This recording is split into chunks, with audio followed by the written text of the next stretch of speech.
get to this part of the year when we become tired. October, November, if you maybe had a year that I've had, some years are better than others, right?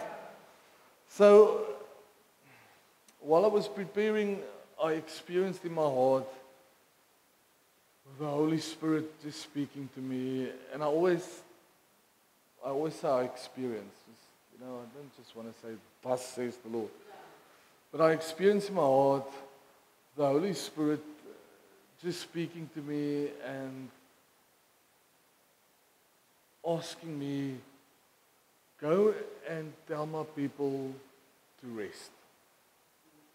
So I'm going to teach about rest this morning, right? Amen? Is that okay? Or it might not seem to be a very spiritual message, but I promise you, as we get into it, you're going to see that it's actually super spiritual. In fact, so spiritual that, do you remember when the prophet was under the tree, not wanting to do anything else, just wanting to die? That was what the Lord gave him to do. Rest, sleep, just rest. So, and I know we live in a society where we think less of this, right? And I want to tell someone in this house this morning, maybe it's okay if we are a little bit different and if we're a little bit weird and if we don't do stuff as the rest of the world is doing it. And that is okay, because in actual fact, my Bible says that do not be conformed to this world and to the way people think and to the way people do their lives, but be transformed by the renewal of your mind. So this morning, what I want to do just briefly is renew your mind. And I'm going to start here. Rest is a discipline. Rest isn't laziness. Some of us have grown up in an era where if you rested for anything longer than 2 minutes, someone somewhere would probably tell you they think you're a little bit lazy. Who can agree with me? So we grew up in an era where rest was seen as something wrong and something dirty. Apart from that, let's go a little bit deeper now. Apart from that, the ability to calm your soul and wait before God is one of the most difficult things a Christian life can do. It is not easy. Because even as a Christian person, you would want to do everything on your own, by yourself. And just say, "Thank you, Lord, for your blessing. I'm doing this. Here I go." Warren Wiersbe says the old nature is restless. The old nature that we live with, that we continually have an inward dialogue and discussion and fight with, that nature is restless. That nature, if you allow it, will keep you awake till 3 and 4 in the morning. I'm not going to say doing Netflix and chill, but go and test it. Go and test it. That nature will keep you doom scrolling and will keep you occupied so that you don't get enough sleep. And I can actually do a whole teaching and sermon on sleep. God's way to practically, in a physical sense, renew your mind. If you understand the amazing things that happens to your brain when you sleep, you can, but one thing, you can say, it is only a wonderful God that can make me like that. And I've come, and it's just my opinion, but I've come to the conclusion that sometimes the enemy steals our sleep. Even if it's for the simple fact that our brains then can't function as it should, as it was created to function. But that's not this morning. This morning is rest. So it has been said, we can worry or we can worship. Strangely enough, busy people find it a lot easier to worry than they find it to worship.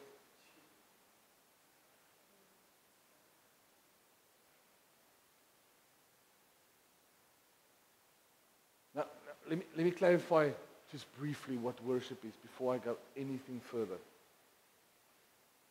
Because I think we have not quite the correct image of what the Bible describes as worship.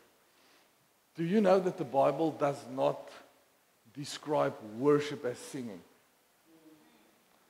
The Bible describes praise as singing psalms and hymns and spiritual songs. The Bible describes worship as one thing: obedience. Go and read Romans chapter 12. We've created a genre and gave it the wrong name. And I'm not saying there's anything wrong with, I love this, but in actual fact, whether it's fast or slow, or whether it's, it's praise.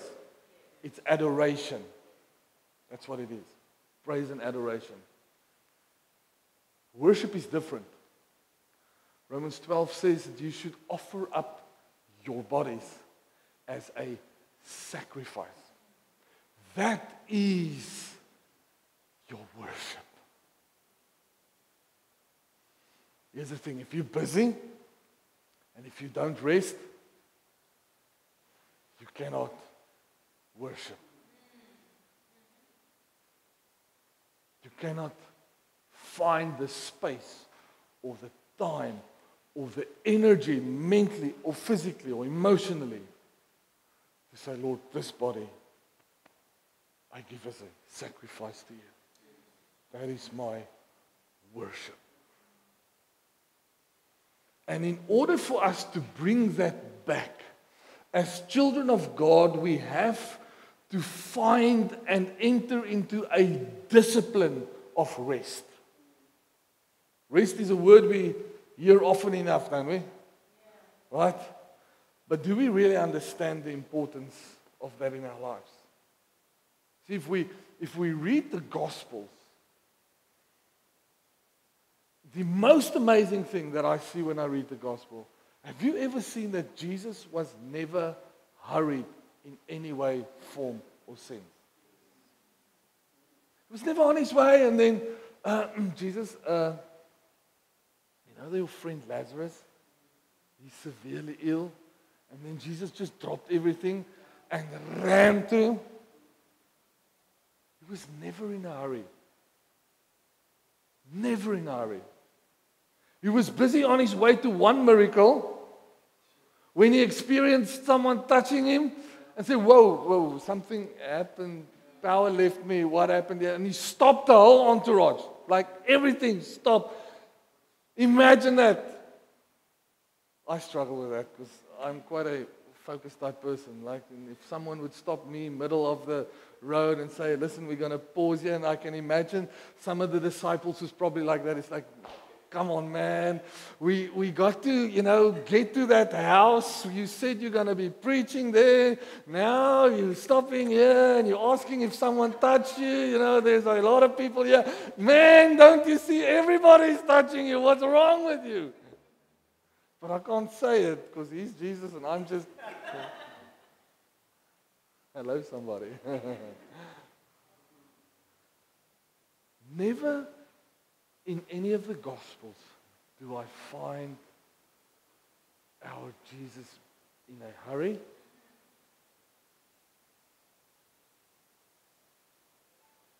You know what I find? I find that he created time and spaces and areas and places where he was alone, just spending time with the Father, where he was alone with those closest to him, where he was alone in prayer. In actual fact, if we look at the book of Mark, Mark chapter 6, verse 31, Jesus says to his disciples, he says, let's get away from the crowds for a while. And do what? Someone read that? Rest. Let's do something foreign. Let's get away from the crowd and rest. Why? Because on that particular day, the Bible tells us there were so many people coming and going that Jesus and his apostles didn't even have time to eat. Man, that sounds like my house sometimes. There's so much going on that we don't even have time to sit down and eat. So you do this on the go thing, which I hate, by the way. But anyways, you see,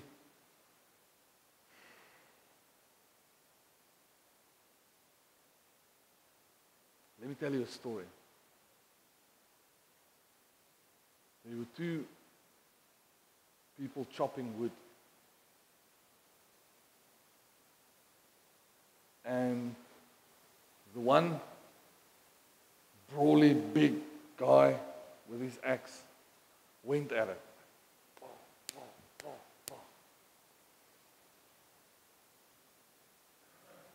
And he'd look over his shoulder and he'd see the other guy sitting down, having his axe in his hand, doing some stuff with his axe. And then stand up again and chop, chop, and then he'd sit down again. He'd think to himself, man, that guy's crazy. And he'd just carry on, chop, chop, chop, chop, chop. And at the end of the day, he looked over and he saw, but his fellow logger had twice the wood chop that he had chopped. And he said to him, how do you get that done?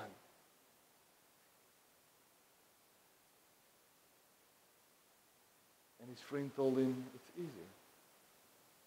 I take time to rest and to sharpen the axe. Then the entire job becomes easier. Sometimes we are exactly like that first person. We chop and we chop and we chop and we chop and we chop and we chop. And then we'll even look over our shoulders and see our fellow people taking a rest, and we wonder, what is wrong with you? It is no time to rest right now. See, rest isn't only imperative to our spiritual lives, but it is also the single most important thing that can make us effective. Well-rested children of God. See, Christ understood that principle. And you'll see him, as we did in Mark chapter 6 right now. You'll see him telling him, hey, let's just pause. Let's go and rest. We'll see him tell them, listen, let's get into a boat. Let's go over to the other side. Let's go rest there a bit. We'd see him go to a place where he's alone, spend time with the Father. In actual fact, in the story where he told the disciples, let's go over to the other side, what did they find him doing? Sleeping. You'd think to yourself, it's nuts. In the middle of a storm, fast asleep. Yeah, maybe that's the best place to be. In the middle of a storm, with Jesus in your boat. Right. Family, I want to I want to almost plead with you this morning that rest isn't a sin. Right? That being able to put down your tools is not a sin. There's nothing wrong with it. Right? There's a Greek legend that says this one Greek philosopher, his name was Aesop. Aesop was a hard worker. And Aesop would see his fellow men stop work, play with the children, and then continue again, and stop work, and eat, and have fun, and he asked him,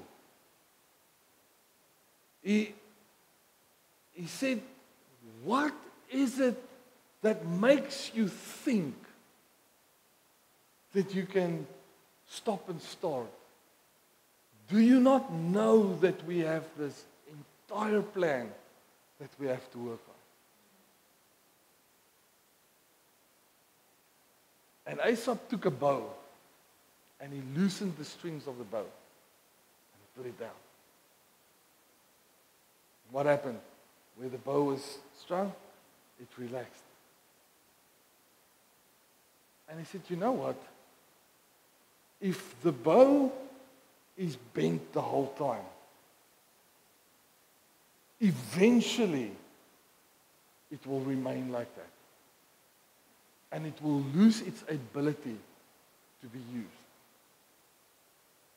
So every other time we have to loosen the bow so that it can return to its relaxed shape and become pliable again.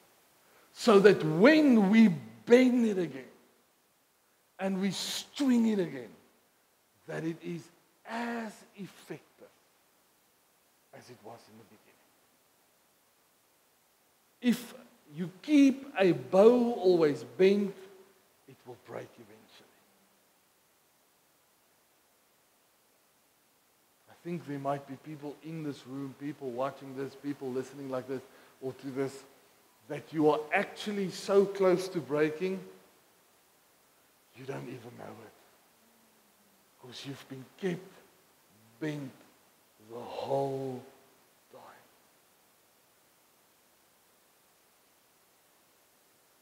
Can I go a little bit deeper? Is that okay? Is that okay? Genesis chapter 2. Genesis chapter 2 is amazing in one sense. The Father of creation, our amazing God, we cannot fathom. We don't have the brain capacity to understand everything about God. Let that drop in your soul, just quickly.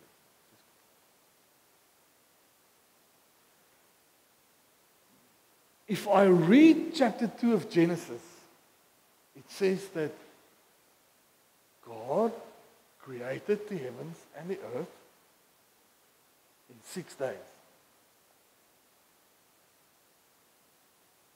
Man, it should have been, or it probably was hard work. Because my Bible says on day 7, I want you to get this. On day 7, God, the creator of everything, thought it important enough that after 6 days of work, he rested. Then us humans wants to come.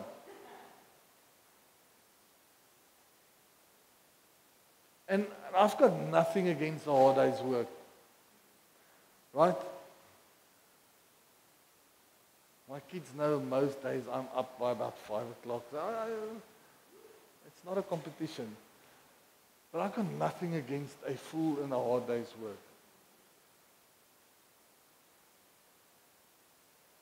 we've got to learn how to rest as well. If it was so important for the creator of the universe, how do we think that it is then not important to us? How do we live in a world where we can say, I'll sleep when I'm dead? Right? How can we operate in an environment where we think we don't need to rest, we don't need to sleep, and we can just continue going on and moving forward? No wonder we are in a generation where there's a bunch of burnt out people, full of stress, high on Red Bull and score and... Okay, now I'm entering territory, yeah. I'm entering score territory. If I am stepping on toes, trek dit net so onder jou sitplek in. You know.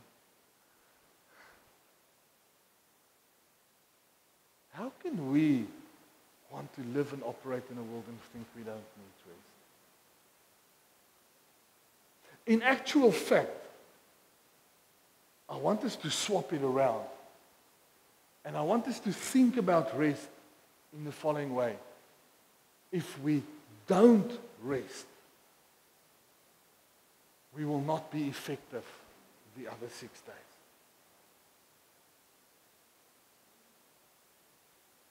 You see, if we don't rest, it has this ability not only to make us ineffective, but it also has this ability to take us away from God, and has the ability to take us away from God's people.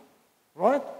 Because now we're in a situation where we think to ourselves, you know what, I worked so much yesterday, I can't go to church today. Or I worked so hard yesterday, and if you got to work on a Sunday because it's your work, I understand that, I get that completely. Make a day where it's your rest day. Right?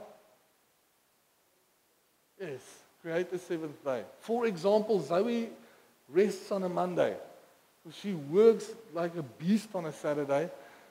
So Sunday is our church day, that everyone knows, and Monday she rests. If she sleeps to 12 or to 1, it's okay. There's nothing wrong with that. My wife and I, we do it on Saturdays. There's very few things we have to do on a Saturday. We created our world like that, intentionally. And maybe once every year and a half, we will have to do something. But for the rest, there's Saturdays we just stay in bed.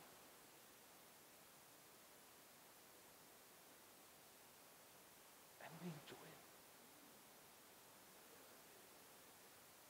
And we rest.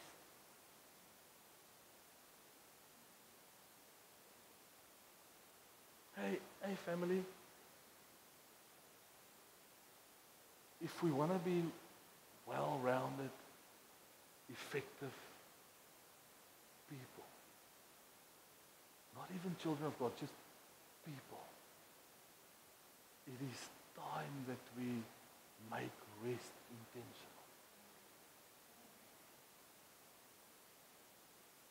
intentional. Whether it's that we say, you know, on a Sunday, that is my rest and family day. I'm going to come to church. I'm going to celebrate with the people here. I'm going to go home. I'm going to do as little as possible. I'm going to walk. Maybe if you're a border collie, I'm going to run. Woof.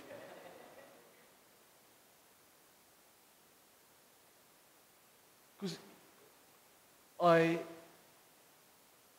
in counseling and in life and in speaking with people, I see the opposite way too much. Oh, Pastor, you know what? I don't even have time on a Sunday to come to church. Man, I got to work. If I don't work, you know, then at the end of the month, and you know, Pastor, and then people will sit in my office and they're sweating, and it's sometimes I'll get to a place where I'll just stop them. I'll say, hey, just, when was the last time you actually did nothing? Nada. When you see that computer run, because now they're trying to think back, right? You know how many people can't answer me on that question?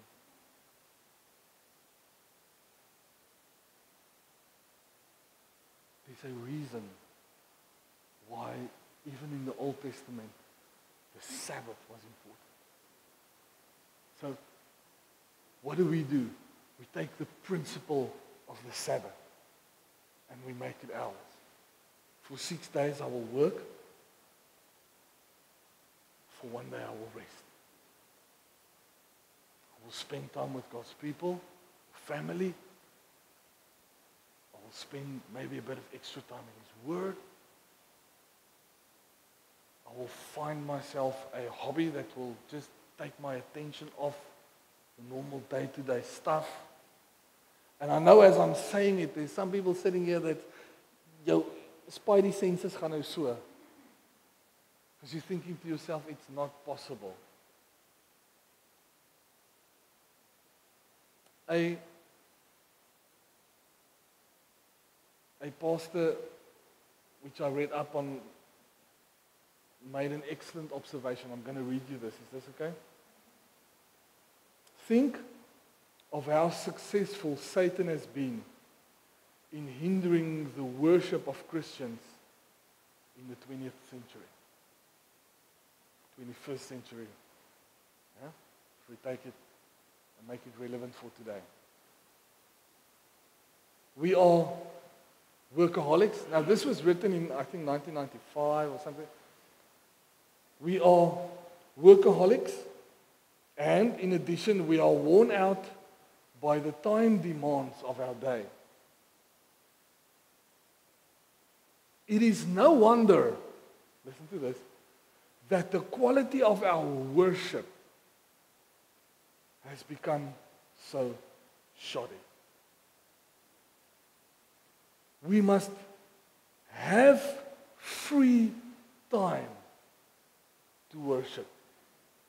And we must plan our week so that we finish early enough to have that free time. And please don't go out there and say, my pastor said I can be lazy. I just need to work 2 hours today. That's absolutely not what I'm saying.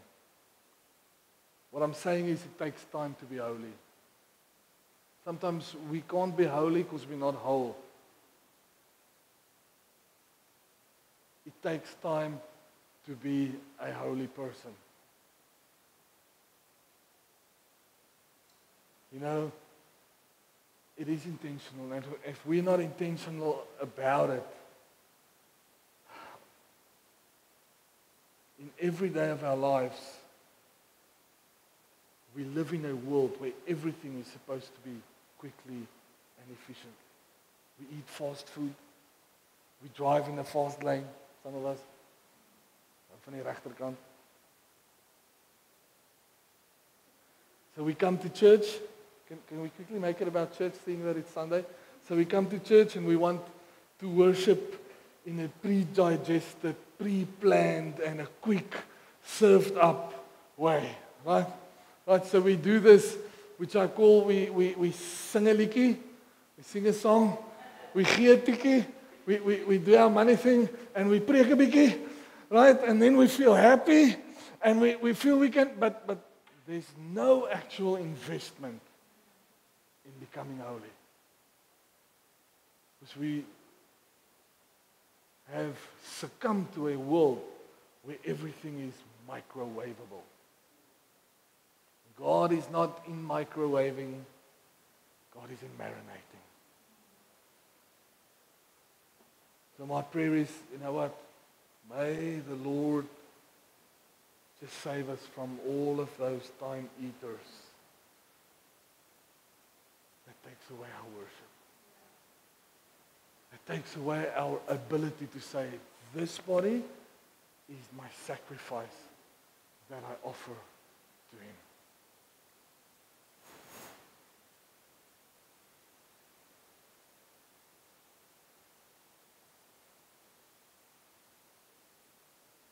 I'm going to end with a story. just before I end,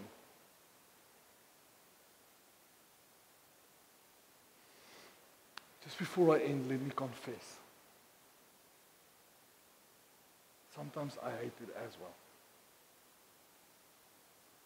Sometimes I hate having to sit and be quiet and be bored. My personality type, it's not the easiest thing to do. I like being busy. If I have to be completely honest with you, I like being busy. I like the distraction. I like the distraction that I don't have to think about the deep things, or think about the hard things, or think about real changes that I need to make, and real sacrifices maybe that I need to step in. So you know what? It is way easier to just keep busy. It's way easier that when someone would ask me something to say, no, I'm just busy.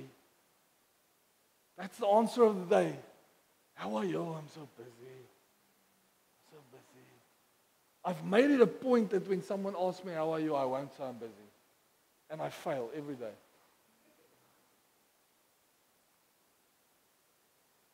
So I'm working on that. So the same as Janet, I'm going to ask, call me out. If you come to me and I tell you I'm busy, do that.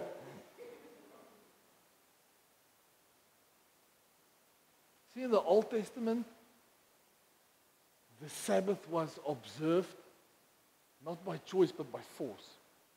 We live in grace now, right? But in the Old Testament, the Sabbath was enforced and it was not by choice. Why? Because God knew that the people of Israel needed a day where they can focus. If you read the book of Deuteronomy, if you read the book of Leviticus, where they can focus on what God has done for them.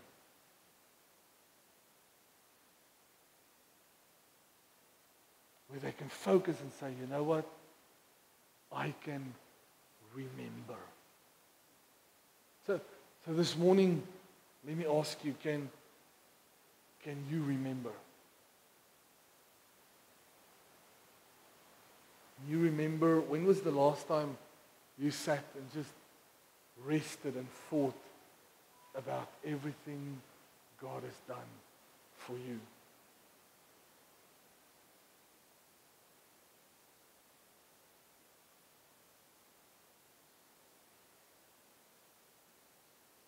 Wayne Mueller writes about the Sabbath. He says the Sabbath is more than just a day to catch up on television and on errands.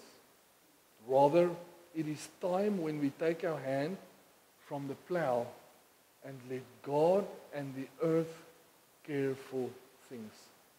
While we drink, and if only for a few moments, from the fountain of rest and delight.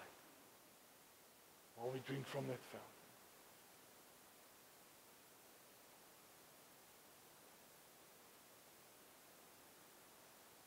So it's true. We can slow down, calm down, and even shut down. But apart from the redemptive work of Christ, no one can experience soul rest.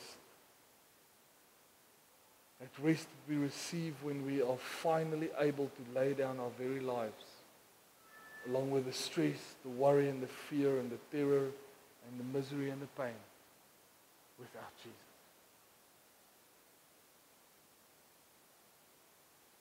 Let me enter this here. Rest isn't just disconnecting and reconnecting to something else, to your television or to some hobby. It's reconnecting to Christ, to Jesus. It's reconnecting to the source. If you think about it, and And then I'm going to come to my story. If you think about it, most of the worst accidents that have happened, industrial accidents, accidents that impacted the world, most of those accidents happened when? At night, in the depth of night. The 3 Mile Island accident, Chernobyl, it all occurred in the middle of the night. In fact, this is cool. And then I'm going to come to my story. This is cool.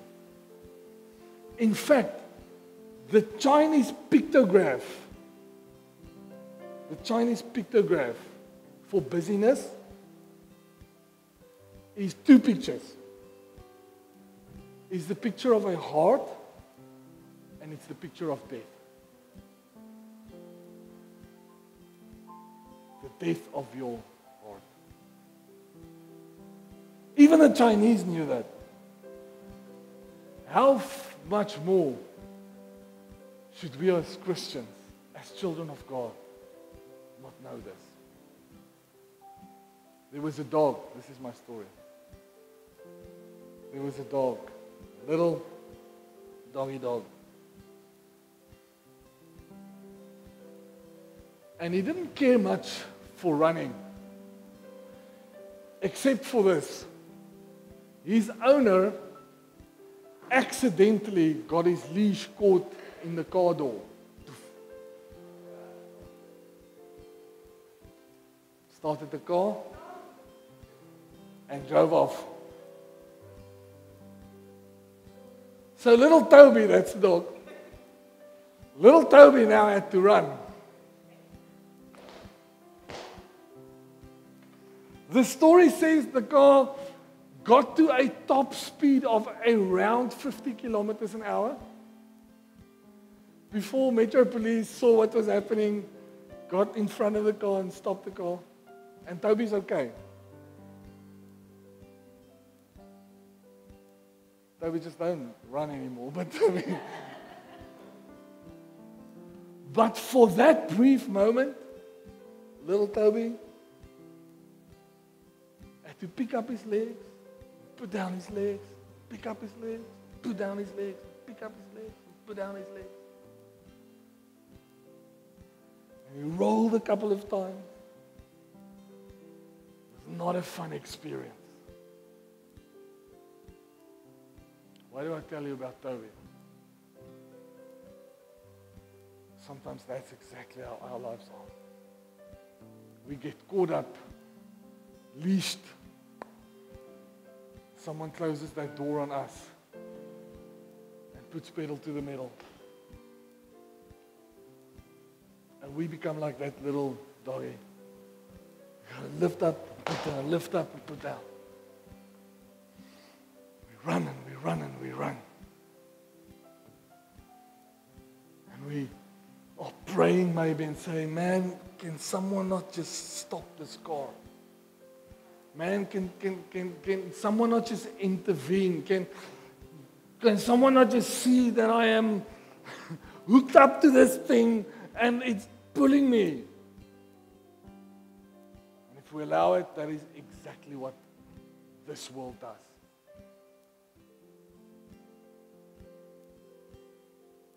It has a way of getting hold of us. And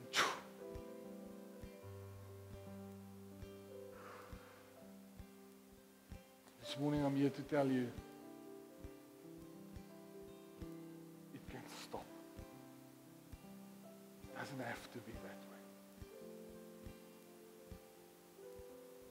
Not only did Jesus die for your eternity and my eternity, not only did he die instead of you having to die,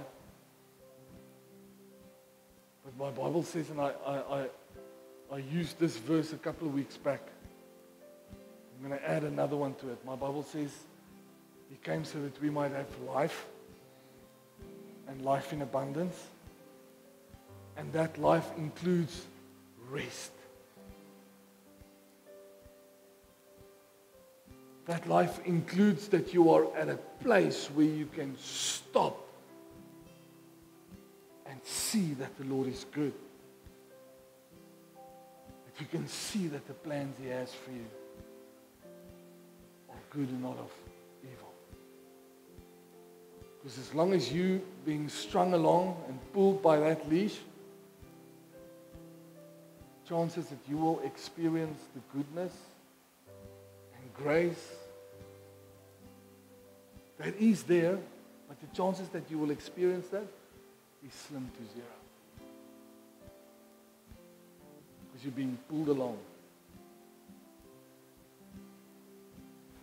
Man, there were times in my life when I was living so much for the next end of the month that there's weeks I can't remember. Because I just wanted to go and work, go and sleep, go and work, go and sleep.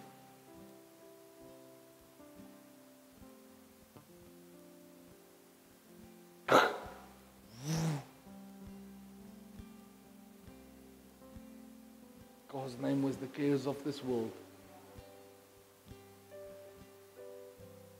3 weeks till the end of the month, 2 weeks till the end of the month, 1 week till the end of the month. What's your car? What is your car? What is the car that is pulling you along? What's your car?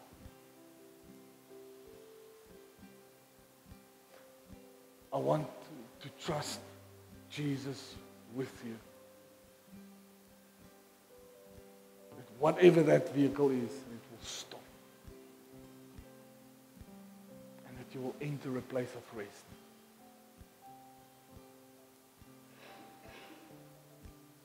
And this is how you do it. You make rest in the presence of the Lord intentional. Even though it might feel like the hardest thing that you're going to do and have ever done in your life, make it intentional. Make it intentional.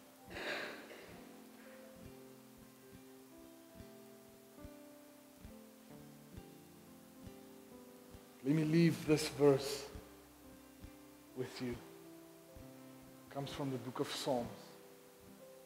Psalms 116. Verse 7. Thank you. There it is. I'm going to ask, is it okay if we all just read that together loudly? Right? Right? This is what I pray over your life for today. 1, 2, 3. Return to your rest, my soul. Woo. Can we do it again? Can we speak to our souls quickly? Each one of us to our own souls. Return to your rest, my soul. Put your hand on your heart, and then we're going to read it one more time. And I want you to give it as an instruction to the inside of you. Return to your rest, my soul. For the Lord has been good to you.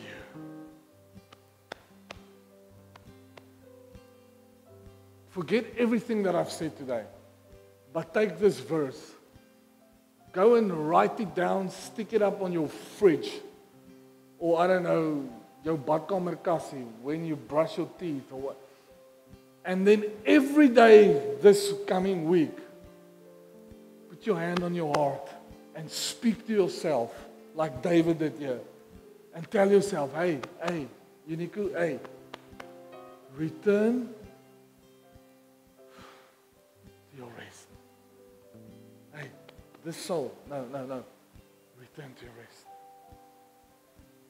Return to your rest.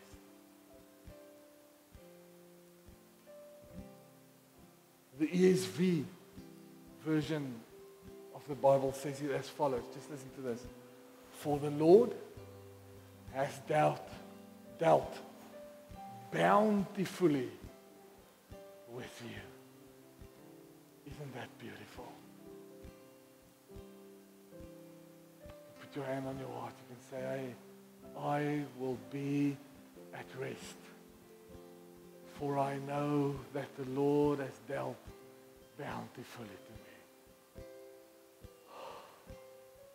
I don't have to be in a perpetual state of despair or fear or running around or no.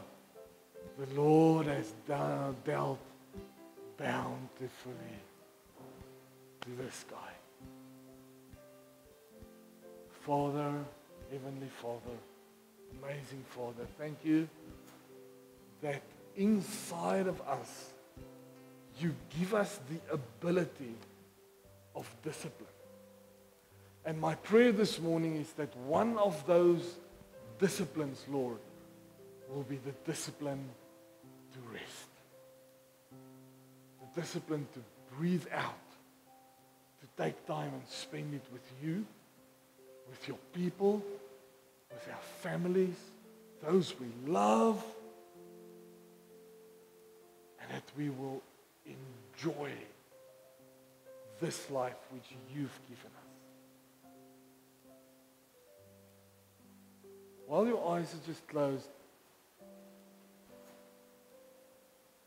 if we read through the book of Deuteronomy,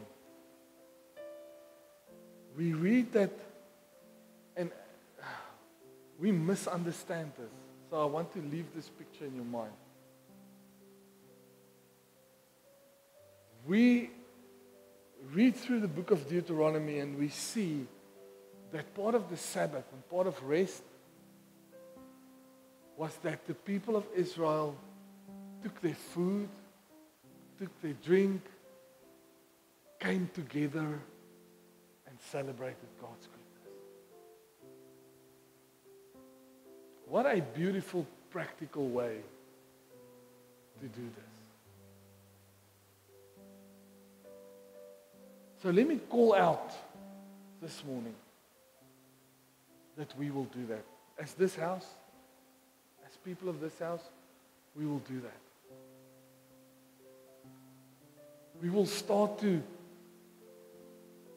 identify areas where we're going to sit down with people whom we love and just have a meal together.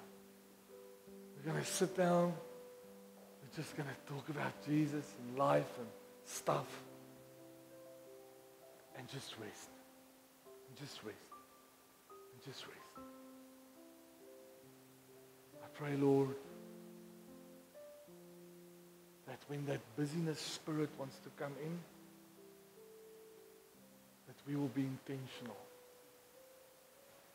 and we will rest in your love and in your grace and your mercy and everything